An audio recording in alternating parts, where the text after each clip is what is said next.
श्रीमद् भागवत महापुराण षष्ठ स्कंद 15वां अध्याय। चित्रकेतु को अंगिरा और नारद जी का उपदेश। श्री सुखदेव जी कहते हैं, परीक्षित, राजा चित्रकेतु शोकग्रस्त होकर मुर्दे के समान अपने मृत पुत्र के पास ही पड़े हुए थे। अब महर्षि अंगिरा और देवर्षि नारद उन्हें सुंदर सुंदर उक्तियों से समझाने लगे। उन्होंने कहा, राजेंद्र, जिसके लिए तुम इतना शोक कर रहे हो, वह बालक इस जन्म और पहले के जन्मों में तुम्हारा कौन था? उसके तुम कौन थे?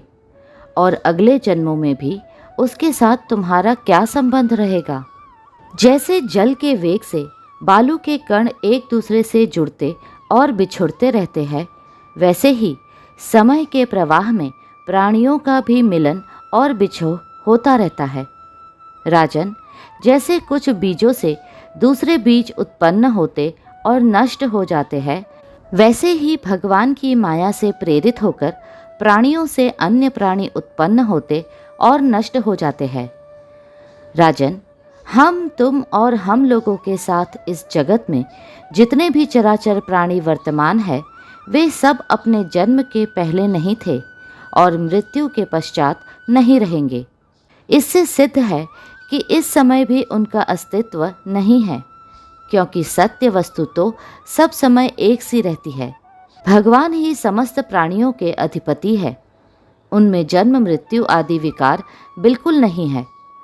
उन्हें न किसी की इच्छा है और न अपेक्षा। वे अपने आप परतंत्र प्राणियों की सृष्टि कर लेते हैं और उनके द्वारा अन्य प्राणियों की रचना, पालन तथा संहार करते हैं। ठीक वैसे ही जैसे बच्चे घर घरौंदे खेल खिलौने बनाकर बिगाड़ते रहते हैं। राजन, जैसे एक बीज से दूसरा बीज उत्पन्न होता है, वैसे ही पिता की देह द्वारा माता की देह से पुत्र की देह उत्पन्न होती है। पिता, माता और पुत्र जीव के रूप में देही है और बाह्य दृष्टि से केवल शरीर। उनमें देही जीव घट आदि कार्यों में पृथ्वी के समान नित्य है। राजन, जैसे एक ही मृत्तिका रूप वस्तु में घटत्व आदि जाति और घट आदि व्यक्तियों का विभाग केवल कल्पना मात्र है, उसी प्रकार यह देही और देह का विभाग भी अनादि एवं अविद्या कल्पित है। यहाँ पाद पंक्ति में कहते हैं कि अनित्य होने के कारण शरीर असत्य है और शरीर असत्य होने के कारण उनके भिन्न भिन्न अभिमानी भी असत्य ही है। त्रिकला बाधित सत्य तो एकमात्र परमात्मा ही है। अतः शोक करना किसी प्रकार भी उचित नहीं है। श्री सुखदेव जी कहते हैं, राजन, जब महर्षि अंगिरा और देवर्षि नारद ने इस प्रकार राजा चित्रकेतु को समझाया बुझाया, तब उन्होंने कुछ धीरज धारण करके शोक से मुरझाए हुए मुख को हाथ से पोंछा और उनसे कहा। राजा चित्रकेतु बोले, आप दोनों परम ज्ञानवान और महान से भी महान जान पड़ते हैं तथा अपने को अवधूत वेश में छिपाकर यहाँ आए हैं। कृपा करके बतलाइए, आप लोग हैं कौन?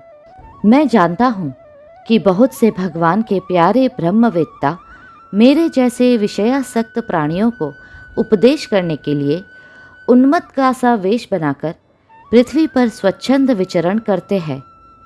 सनत कुमार, नारद, ऋभु, अंगिरा, देवल, असित, अपअंतरतम व्यास, मार्कंडेय, गौतम, वशिष्ठ, भगवान परशुराम, कपिल देव, शुकदेव, दुर्वासा, याज्ञवल्क्य, जातुकर्ण्य, आरुणि, रोमश, च्यवन, दत्तात्रेय, आसुरी, पतंजलि, वेदशीरा, बौद्धमुनि, पंचशीरा, हिरण्यनाभ, कौसल्य, श्रुतदेव और ऋतध्वज, ये सब तथा दूसरे सिद्धेश्वर ऋषि मुनि ज्ञान दान करने के लिए पृथ्वी पर विचरते रहते हैं।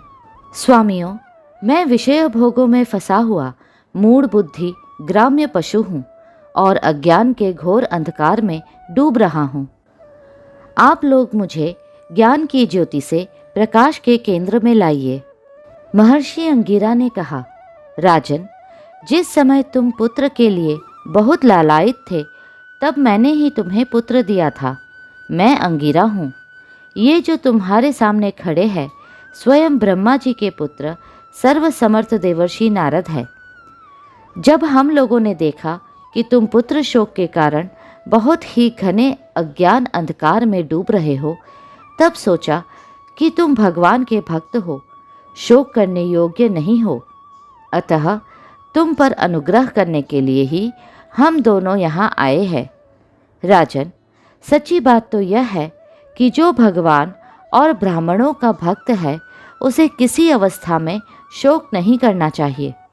जिस समय पहले पहल मैं तुम्हारे घर आया था, उसी समय मैं तुम्हें परम ज्ञान का उपदेश देता, परंतु मैंने देखा कि अभी तो तुम्हारे हृदय में पुत्र की उत्कट लालसा है, इसलिए उस समय तुम्हें ज्ञान न देकर मैंने पुत्र ही दिया। अब तुम स्वयं अनुभव कर रहे हो कि पुत्रवानों को कितना दुख होता है। यही बात स्त्री, घर, धन, विविध प्रकार के ऐश्वर्य, संपत्तियाँ, शब्द रूप रस आदि विषय, राज्य वैभव, पृथ्वी, राज्य, सेना, खजाना, सेवक, अमात्य, सगे संबंधी, इष्ट मित्र सबके लिए है, क्योंकि ये सब के सब अनित्य है। शूरसेन, अतएव ये सभी शोक, मोह, भय और दुख के कारण है, मन के खेल खिलौने हैं, सर्वथा कल्पित और मिथ्या है, क्योंकि ये न होने पर भी दिखाई पड़ रहे हैं। यही कारण है कि ये एक क्षण दिखने पर भी दूसरे क्षण लुप्त हो जाते हैं। ये गंधर्व नगर, स्वप्न, जादू और मनोरथ की वस्तुओं के समान सर्वथा असत्य है। जो लोग कर्म वासनाओं से प्रेरित होकर विषयों का चिंतन करते रहते हैं, उन्हीं का मन अनेक प्रकार के कर्मों की सृष्टि करता है। जीवात्मा के यह देह, जो पंचभूत, ज्ञानेंद्रिय और कर्मेंद्रियों का संघात है, जीव को विविध प्रकार के क्लेश और संताप देने वाली कही जाती है। इसलिए तुम अपने मन को विषयों में भटकने से रोककर शांत करो, स्वस्थ करो और फिर उस मन के द्वारा अपने वास्तविक स्वरूप का विचार करो तथा इस द्वैत भ्रम में नित्यत्व की बुद्धि छोड़कर परम शांति स्वरूप परमात्मा में स्थित हो जाओ। देवर्षि नारद ने कहा, राजन, तुम एकाग्र चित्त से मुझसे यह मंत्रोपनिषद ग्रहण करो। इसे धारण करने से 7 रात में ही तुम्हें भगवान संकर्षण का दर्शन होगा। नरेंद्र, प्राचीन काल में भगवान शंकर आदि ने श्री शंकरशन देव के ही चरण कमलों का आश्रय लिया था। इससे उन्होंने द्वैत भ्रम का परित्याग कर दिया और उनकी उस महिमा को प्राप्त हुए जिससे बढ़कर तो कोई है ही नहीं, समान भी नहीं है। तुम भी बहुत शीघ्र ही भगवान के उसी परम पद को प्राप्त कर लोगे। अगला अध्याय शीघ्र ही साझा होगा।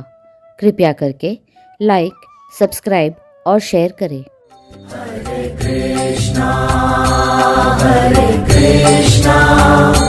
कृष्णा कृष्णा